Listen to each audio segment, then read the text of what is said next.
Hey folks, today we're going to go through my M3 trifold bag that I carry during call-outs on TacMed TV.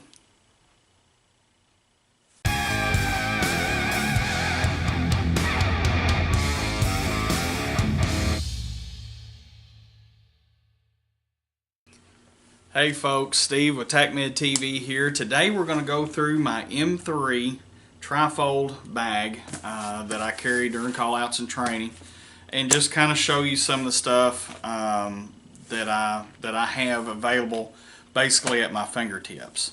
So you remember it was a week or so ago I did the thigh rig, the IFAK thigh rig video. I'll put a link to it up here in the card. If you haven't seen that, go check it out. I mentioned this bag, and the stuff that is in here is meant to work in concert with the stuff that is in that thigh rig bag. So there are certain things in here that you won't see that the other bag did have, and vice versa. Really big time vice versa as far as this. There's stuff in here that is nowhere else except on some of our larger bags that we actually keep in the truck that are not things that we carry individually. So anyway, open this up. Like I said, it's a trifold. Starting this one first. In here, this has just got some airway stuff in it, okay? I mean, it's very basic airway stuff. I've got some various sizes of nasopharyngeal airways in here. I've got some, where'd they go? Right there they are. Got some IV catheters. These are all 14 gauge, 2 1/4 inch, and that's for needle chest decompression.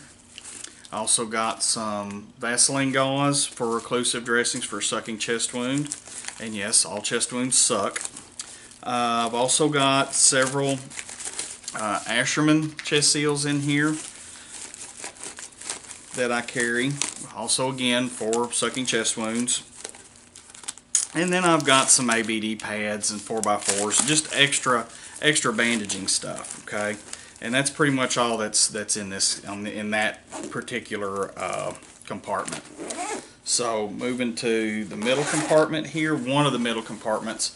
I'm going to save this one till last because this has got some different stuff. But in this second middle compartment, it's basically got bandaging material, okay? Now there is something a little bit different that we carry, and I'll talk about this here in just a second. You might recognize the carrier, but I've got some ABD pads. I've got some more 4x4s. I've actually got some water gel in here as well. Just a small amount of that. Now here, you might recognize this. This is an EpiPen Junior little double carrying case kind of thing. It's got the little holder, and then it has each one of these little cases. Well, one of my other medics, John Hembest, came up with this. He had several of these lying around. He's like, man, you know, there's something, we ought to be able to do something with these. And sure enough, we did. He came up with the idea of, since we've got 1 or 2 officers on the team that do carry EpiPens. Of course, we try to make sure that they carry their EpiPens, which is sometimes easier said than done. And you tactical medics know what I'm talking about. But they do a pretty good job of keeping track with their stuff. But just in case we run into somebody else that has allergies or may be in danger of an anaphylactic reaction, or we come upon somebody that is having an anaphylactic reaction, John fixed these up.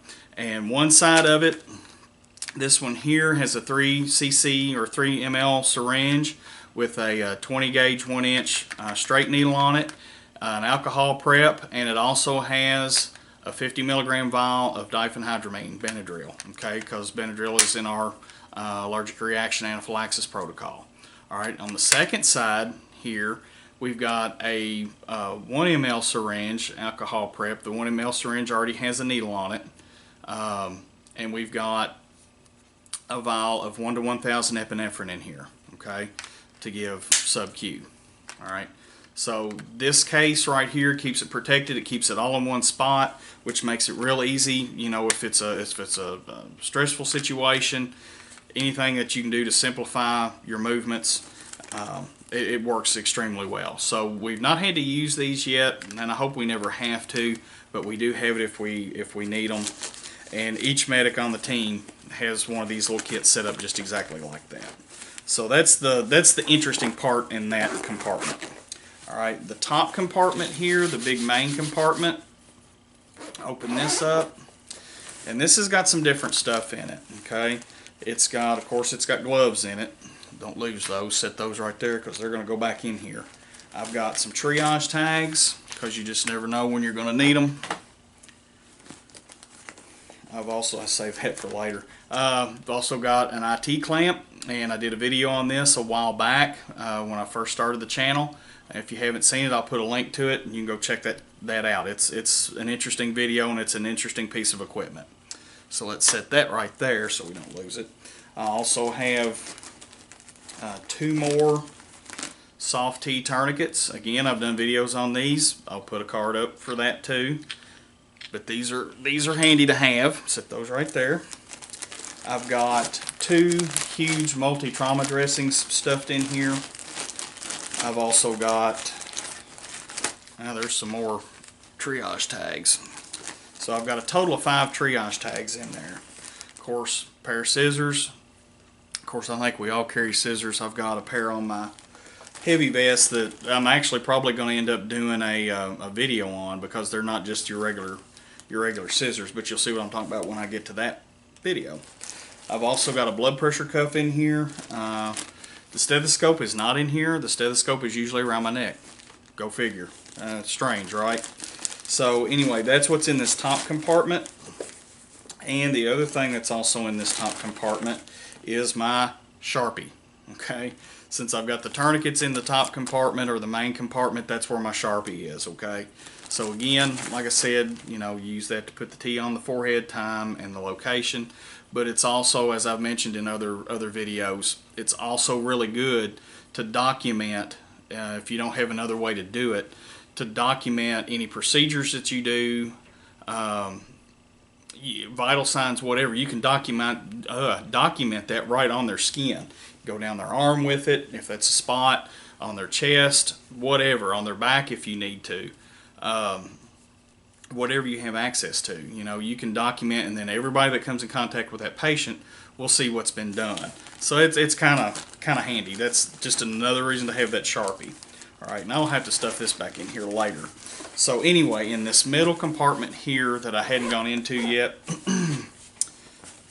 this is the compartment that has some different kind of stuff in it. Okay, this is kind of like the boo-boo kit of this bag. Okay.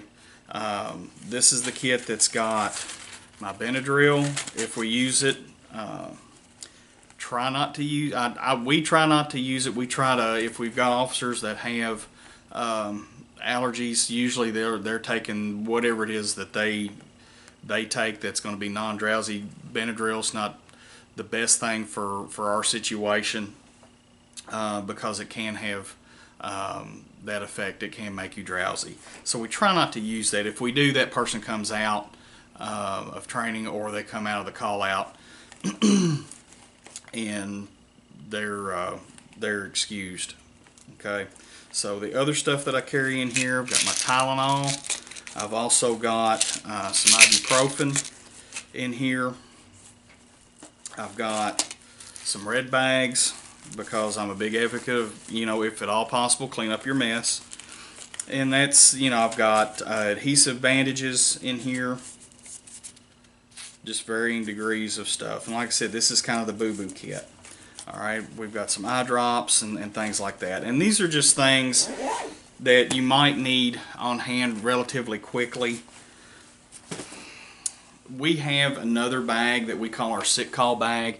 That's a great big huge Thomas pack that has the things in it like the moleskin. It has the Morgan lenses with some fluid in there for eye flushing. It has the sunscreen. It has the bug spray. It has all that other stuff that you might have to have in conjunction with more over-the-counter medications that you might need to be on a sustained call out. So, with that being said, I like to have something small, portable, that I can handle some of the run-of-the-mill stuff that might come up. Okay, so that's why that pouch is there in my kit. Now, as far as what we carry, it's pretty much, you know, the BLS stuff, okay? It's basic life support stuff is what we're looking at. The immediate stuff that we're carrying is for life-threatening hemorrhage, airway obstruction, and tension pneumothorax, okay? That's what we're going to be dealing with at that stage. Once we get that person back out of the hot zone and we get into, you know, especially a cold zone or even a warm zone where we can do more patient care, then we've got a whole host of stuff on our equipment truck. You know, we've got a whole nother bag.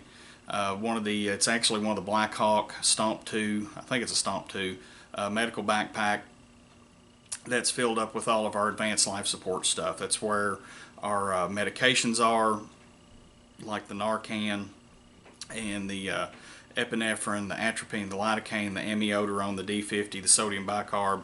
All of that stuff is in that kit, okay?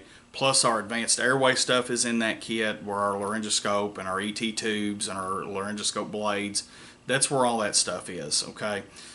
So the stuff that we carry is slimmed down and specifically for that immediate life threat, okay? Even our fluids, we don't even carry fluids.